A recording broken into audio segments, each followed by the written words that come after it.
On day 3 of my visit to Capcom in Osaka, Japan, I once again sat in a dimly lit conference room. I was playing Monster Hunter Wilds, empty cans of coffee and tea strewn around my station. "You must be tired of being stuck in here playing," said a friendly employee. And all I could think was, I wish I could play more. This is after I played the first 5 hours of Monster Hunter Wilds' story and hunted 4 monsters in the Oil Basin in a different playstate.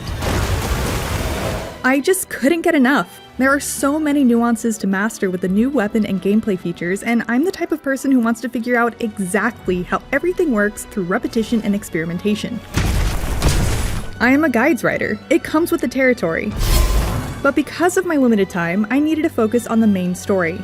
That's fine. After this hands-on, I know I'll enthusiastically spend hundreds more hours in the game once it's out.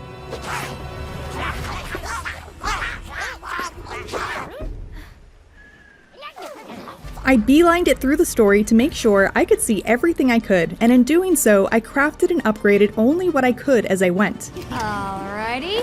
That's the basic loop of Monster Hunter. Hunt monster, make better equipment, hunt stronger monster, and sometimes hunt something multiple times to get what you need. With my minimal preparation, I hunted the first 7 monsters: Chatacabra, Kamatrice, Congalala, Lalabarina, Balahara, Dashaguma, and finally a repel quest for the Leviathan, Uthduna, without much trouble and never once carded. When I played Monster Hunter World for the very first time, even Tobi-Kadachi gave me trouble, so I was surprised to encounter such little friction while playing Wilds. I was actually so surprised that I went back and replayed the story in Monster Hunter World through Anjanath, the 7th large monster. Well, the answer is, I've just gotten a whole lot better since I first played World, even though by that point I had been playing Monster Hunter since the very first one on PlayStation 2. I easily ripped through everything in World up to Anjanath, who then made me sweat a bit before I defeated it on my first try. It's funny because I felt the same as when I played Monster Hunter Rise. I thought to myself, this feels so much easier, and in some ways this could be because of the fun zippy wirebug mechanic and other factors, but that feeling was largely due to my increased skill as a player after 600 hours in World and Iceborne.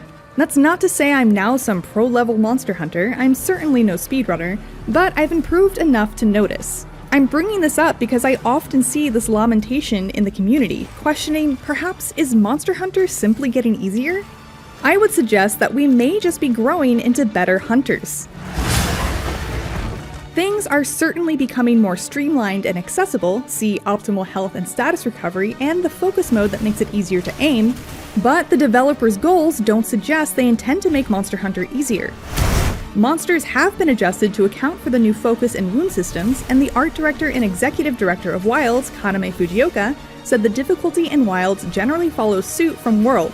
Series producer Ryozo Sugimoto added, "We've been incredibly careful in Wilds to guide players to the fun of Monster Hunter without changing the core of the series. And I very much feel that."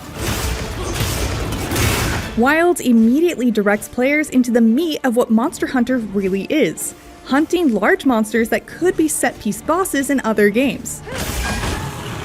The main missions smoothly integrate many small monster hunts and gathering as part of the story, which is a wonderful way to teach players about these necessary activities without them feeling like a roadblock. If it's honey you're after, I know the perfect spot. I admit I'm conflicted about all of these upgrades. I find myself always wanting to pull a back in my day and describe some archaic, ludicrous thing we used to have to do just to get by to be able to enjoy the game. Like delivering explosive powder stones from the top of a volcano while avoiding Gravios and Ioprey, and then doing it 3 more times because the quest didn't count as cleared unless you were the one who posted it and your whole party of 4 needed to clear it to join the next quest.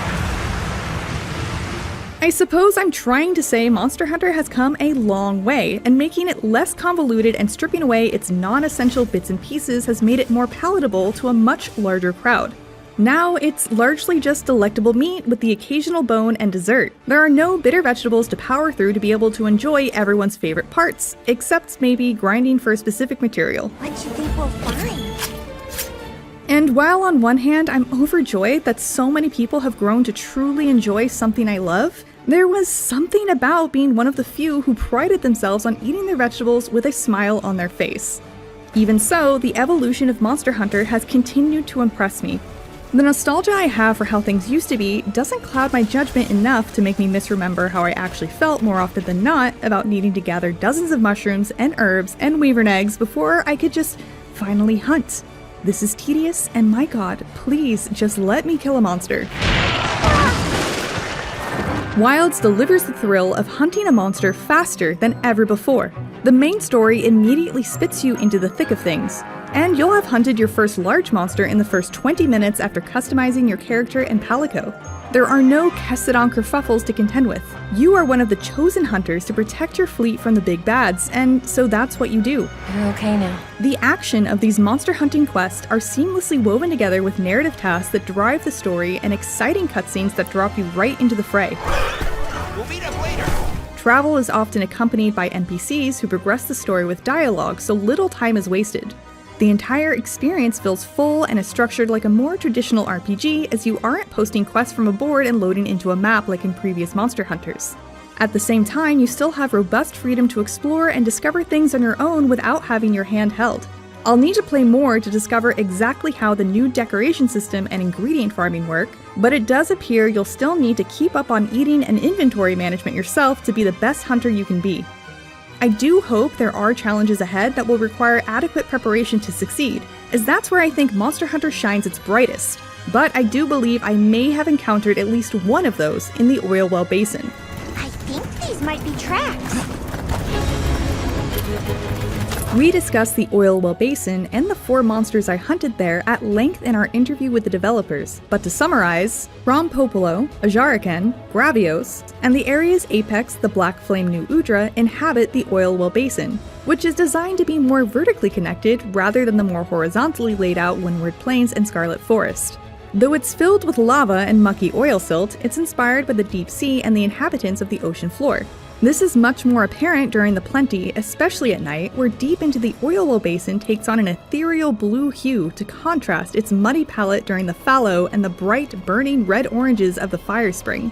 The change in climate sometimes made me feel like I was in an entirely different place, and this was even more pronounced in the oil well basin. The appearance even changes quite drastically from day to night, which add even more variety to these vast, large, diverse maps, meant to be 2 to 2.5 times the size of the maps in World. I feel like I barely got a handle on the layout of the oil well basin while hunting, and will likely need to make a concerted effort to learn its flow and remember where things are, like the very helpful environmental traps.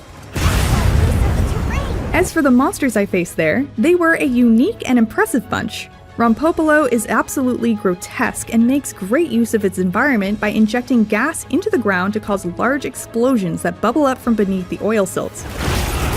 When I beat it down enough, it deflated, a hilariously sad sight I was delighted to experience. Got it on the ground. I can see Ajaraken giving some players a bit of trouble. It's an ape-like fang beast that's aggressive, fast, and strong.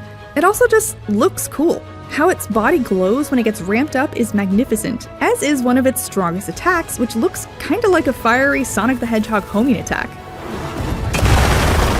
Though Gravios, a returning monster, has been a pain in the ass to fight in previous games with its hardy HP pool and super tough defenses, I found fighting it in Wilds much more enjoyable. Its hitboxes are more finely tuned, and the developers were able to gradate the toughness of its body more specifically, so it was easier to land hits on the points I actually wanted to get at.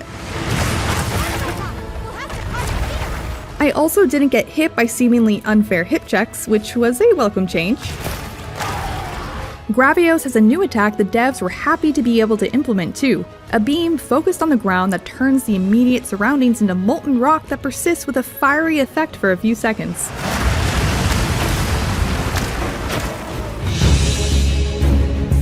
When it comes to the Apex New Udra, wow, that thing is awesome, and it also really threatened to kick my ass. It's the only monster that carded me during my playtime with Wilds, and I had the hardest time getting a read on its movements and intentions. New Udra is an octopus-like cephalopod that uses a skeleton entirely new to the Monster Hunter series. So of course, I wouldn't have any familiarity to rely on. Its tentacles can all move independently of each other, and it hits hard. Its unpredictable, multi-directional attack patterns seem to encourage teaming up with friends or at least NPC support hunters too.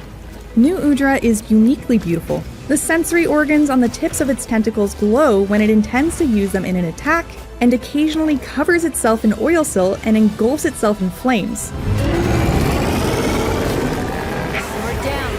Another cool use of the environment by an oil well basin inhabitant. One of its attacks even resembles a dangerous fireworks display. Truly, New Udra is an impressive sight to behold. A slithering, octopus-like, menacing creature engulfed in flame, hell-bent on your destruction. I'm really looking forward to how this creature is incorporated into Monster Hunter Wilds' story, too.